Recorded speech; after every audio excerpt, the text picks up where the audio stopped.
Bonjour, je m'appelle Arnaud Fontanet, je suis professeur à l'Institut Pasteur, au Conservatoire national des arts et métiers, et j'ai été titulaire de la chaire de santé publique du Collège de France en 2018-2019.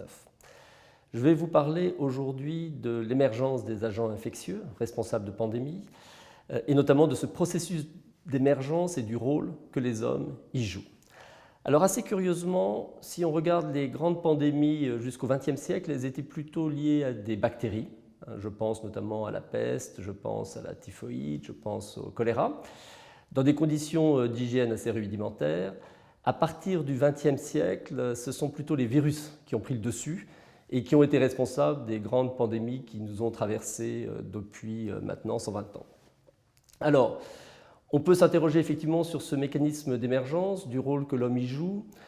Je dirais que l'homme est directement impliqué pour un certain nombre d'émergences virales qui ont finalement été le résultat du franchissement de la barrière d'espèces, du passage de virus qui vivaient dans le monde animal vers l'homme, et cela à l'occasion d'activités, notamment la chasse et l'élevage. Alors pour illustrer ce propos, je vais commencer avec la chasse et l'émergence d'un des virus les plus effrayants du XXe siècle, qui a été le virus du sida. Ce qu'on sait aujourd'hui, grâce à des travaux à la fois de collecte d'échantillons en Afrique centrale et puis des travaux d'analyse qu'on appelle donc phylogénétique, des virus retrouvés en population humaine, et grâce à ce qu'on appelle l'horloge moléculaire, la possibilité de revenir au point d'émergence du virus en population humaine, ce que l'on sait aujourd'hui, c'est que très vraisemblablement le virus du sida a émergé dans la première moitié du XXe siècle, à la frontière du Cameroun et de ce qui était à l'époque le Congo belge. Et des travaux ont montré que les chimpanzés étaient le réservoir d'un virus très proche du virus du sida, qu'on appelle le virus de l'immunodéficience simienne, et que cette émergence a eu lieu lors d'épisodes de chasse de ces chimpanzés qui sont consommés pour leur viande. Et si on a pu voir finalement cette émergence se produire sur la première moitié du XXe siècle, c'est que également c'était le moment où commençaient à se constituer les premières villes d'Afrique centrale. C'était Léopoldville, qui est devenu Kinshasa.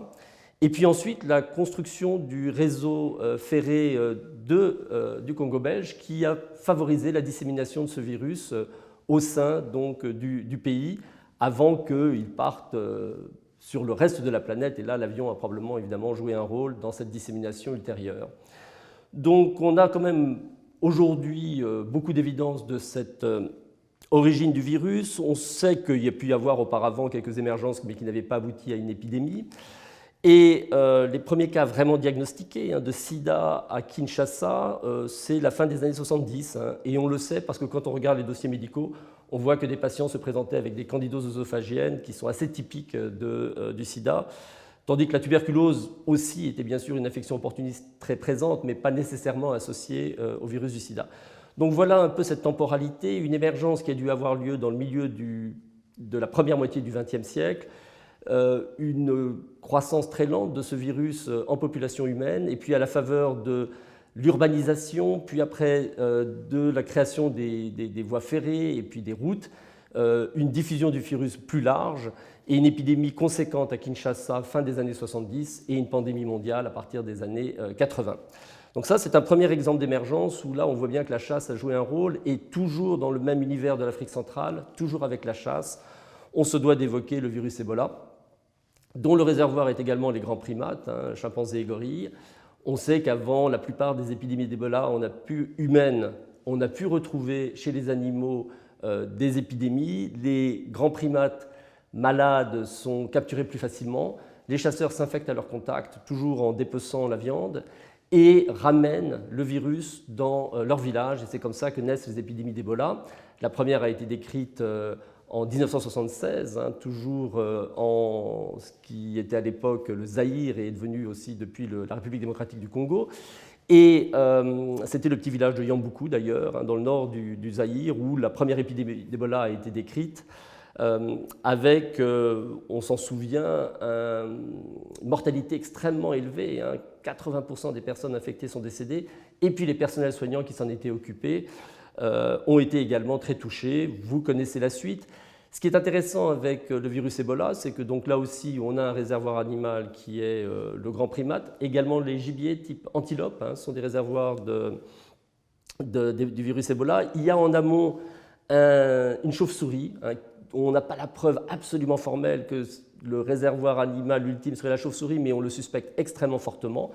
Le passage de la chauve-souris à l'animal, pas trop connu, mais clairement, ces animaux gibiers qui font la chaîne entre la chauve-souris et l'homme et expliquent la diffusion. Alors la caractéristique récente des épidémies d'Ebola depuis 2010, j'ai envie de dire, c'est l'augmentation de leur intensité, favorisée là encore par la densité urbaine. Les tailles des villes d'Afrique centrale sont devenues beaucoup plus importantes. Avant, une épidémie d'Ebola, ça débutait dans une forêt tropicale, sur un village, et finalement on coupait la route et puis on attendait que ça passe, d'une certaine façon, en prenant bien sûr des mesures de précaution, mais c'était la meilleure façon de les contrôler. Aujourd'hui, les gens se déplacent beaucoup plus, les villes sont beaucoup plus importantes, et on le voit par exemple, la ville de Beni, dans la zone de Goma, c'est 1 million de personnes, et les épidémies sont beaucoup plus dures à contrôler. Et on l'a vu aussi en Afrique de l'Ouest, le virus est arrivé, on ne sait pas trop comment, à un carrefour entre 3 pays, un grand marché à Guékédou qui unissait la Guinée, le Libéria, le Sierra Leone. Et là aussi, vous voyez que le potentiel évolutif de ces épidémies est beaucoup plus important du fait de la densité des populations et de leur mobilité. Alors, au-delà de la chasse, il y a aussi l'élevage. L'élevage qui, là encore, va mettre les hommes au contact des animaux et favoriser ce franchissement de la barrière d'espèces. Ça peut être l'élevage d'animaux sauvages, et là je pense tout de suite évidemment à la civette palmiste masquée, qui a été à l'origine de l'épidémie de SRAS de 2003 dans le sud-est de la Chine. Et l'enquête a assez rapidement montré que parmi les tout premiers patients atteints du SRAS, eh bien, vous aviez beaucoup de personnes qui travaillaient dans ces marchés, qui travaillaient dans des restaurants de Canton. Et l'enquête des marchés a retrouvé la civette palmiste masquée comme étant le réservoir animal. Alors cet animal était consommé dans des restaurants de nourriture exotique de Canton. Et les clients arrivaient, trouvaient ces cages avec les animaux vivants, pointaient la civette qu'ils voulaient déguster. Et l'animal était vivant parce qu'on voulait avoir de la viande fraîche. On avait très peur de la façon avec laquelle les aliments sont conservés. Donc on voulait un animal vivant au moment de le consommer. Et après, quand le cuisinier vient prendre l'animal et l'emmène dans la cuisine pour le préparer, eh bien c'est là que se faisait la transmission vers les clients et vers les personnes qui travaillaient dans ces restaurants.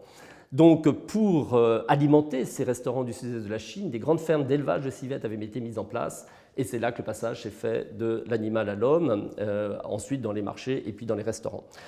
Donc, on ne sait pas aujourd'hui, pour l'autre coronavirus qui nous préoccupe évidemment considérablement, qui est le SARS-CoV-2, quel a été l'animal qui a joué le rôle d'intermédiaire entre la chauve-souris, qui là aussi est très vraisemblablement le réservoir tout en haut de la chaîne, pour le SRAS comme pour le SARS-CoV-2, mais bon, on apprendra peut-être dans les mois qui viennent quel a été l'animal qui a pu faire le lien entre la chauve-souris et l'homme pour l'origine de cette épidémie dans la ville de Wuhan en décembre 2019.